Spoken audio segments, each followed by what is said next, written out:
of this teddygaming, and welcome back to another very great video, because today's one we're going to be looking at the preview pages for the tmnt, the Ceremony Adventures, issue number 11, and oh my god, this issue is just going to be an amazing one, because they're teasing us with stuff that happened in Tales Forever. So yeah, let's just stop talking about it and actually get into this one, because stuff from Tales Forever, let's go! Okay, so do first start off with the Tails trying to track down Shredder through the sword and stuff like that. However, it's not really working because the sword's broken, and there's not really too much to it other than just there's a machine that gives off an emoji, which yeah, I don't know, something about it feels a little bit weird and off.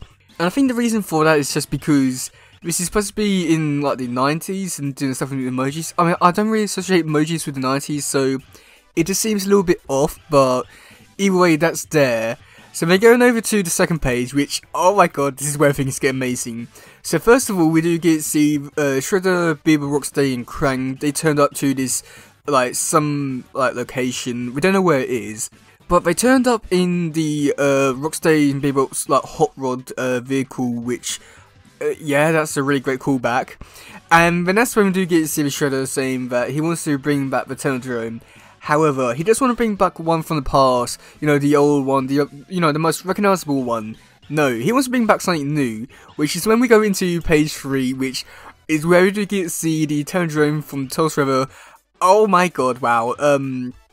Yeah, I just don't know where to really begin with this. This is just, oh my god, it's just so amazing. Just seeing this, I have so many questions, a big smile on my face, and I couldn't be more happy about this. And I am wondering if this will be a lean into the next story up, which does have the other turtles from the other dimensions, stuff like that. So I'm quite curious to see if this will be leaning onto that, but I know that Mr. Og is playing a big part now, so I don't think so. But also at the same time, because I mean, for my headcanon and all that, I don't really see Tales Forever as the 87 Tales. I see it as more just like the I don't know how to really explain it, but even though it's 87 Tales, I don't really see it as part of the continuity of the 87 Tales. But you know, if they are saying that this, then oh my god, then yeah, that's part of the continuity. Wow, this, oh god, that's so amazing. But so many questions about all of it. I mean, it makes sense because at Tales Forever they did bring the Teddygaming back with the 87 Tales and stuff like that. But just oh my god, so many questions and big smile on my face, and I couldn't be more happier.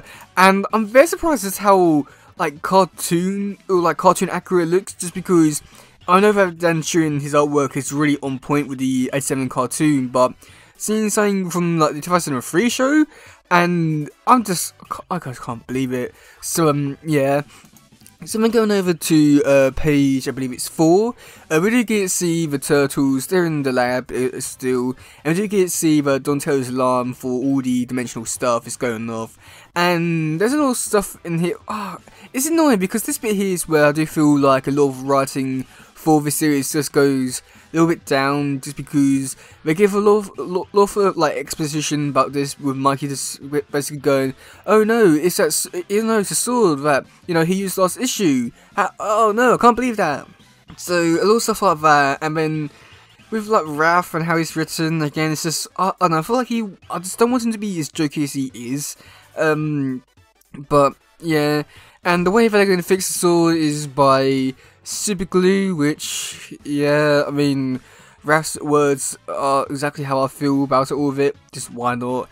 But I don't know, I do like it, but at the same time I do feel like they're going really into the jokey element of all of it, which it can be good, but I feel like they've gone a bit too far. But either way, so then going into the final page, do get to see the Teddygaming is still coming through, and that's when we do get to see the Toads that show up, and then very surprised by all of it, and oh wow, I just can't believe all this is happening, and I just have so many questions about all of it. And I mean, with all this, because now thinking about it with the timeline stuff, it shouldn't really work in terms of timeline, because if I'm racing seasons 8, 9, 10, 1 with Red Sky era, I know that I didn't have the Teddygaming, so many questions about that in terms of the timeline stuff. Maybe they've retconned some stuff into thinking that all of it take place in the same timeline.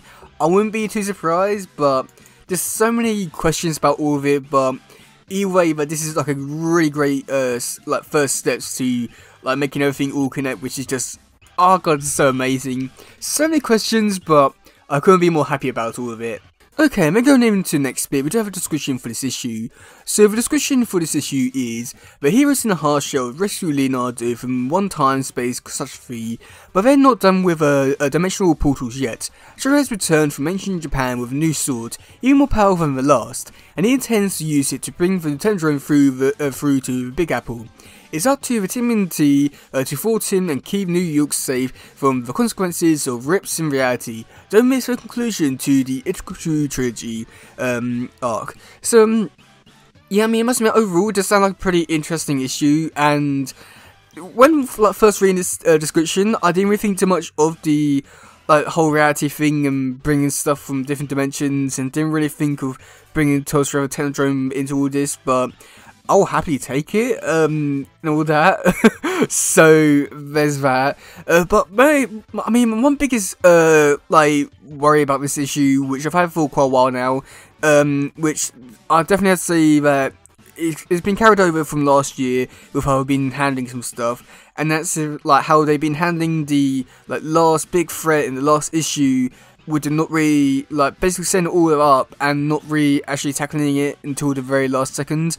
And I feel like with this issue it's going to be no different, with then just setting the whole thing up with Tendro coming through, then just ending it all here, which is going to be really annoying because I feel like there's so much in here which they could do so much with if they had spread over quite a few more issues and stuff like that. But instead of doing it like this, and I do have my worries about it, and I hope that it will be good. I'm pretty sure it will be. I mean, Tales Forever. But yeah, that's my biggest worry so far. Okay, then moving over to the covers, which is a little bit more confusing, I have to say. So for cover A, we do get to see the turtles in the streets, and we do get to see Shredder, he's going through reality, and we do get to see the Tendrome in the background. And I feel like this is the reason why I didn't think the Tales Forever Tendrome was going to appear, was because in this cover we do get to see the original Tendrome, and that's just why I didn't really think too much about it, but I'm glad they're getting both, but yeah. Okay, and then for the next cover, which is cover B, which is done by Jack Ho, which is pretty cool. We do get to see the Turtles, they're looking up to the Tendrome, and again, it's the original design of Tendrome, which I do think maybe is the reason why a lot of people didn't really think too much about Tendrome being a different version, but I feel like a lot of people are going to take it no matter what. So then for the final cover, which is for Jetpack Comics, this one is a really interesting one because it's done by two people in the Turtle community which people love. It's done by Peter Laird and Steve Levine, which need to say more. Now, in this one we do get to see the Turtles there, we're showing in the background, not too much to it, and it's pretty cool. Now, I believe that this issue is drawn by Steve Levine, and it's inked by Peter Laird. I believe that that's what's the case, but either way, this looks an amazing one. And I think it might be down more to the fact that it's just two very important people doing it, but either way, they're doing it and it's great. So yeah. So yeah, let me know in the comment section below, what do you think about all this? Are you looking forward to it? Are you not? I mean, how can you not? It's the Tales Forever Tendrome coming back and all that. Just, oh my god, wow. So yeah, that's gonna be for today, guys. If you just want, please share, let's subscribe and all that stuff. Goodbye, yo, bye.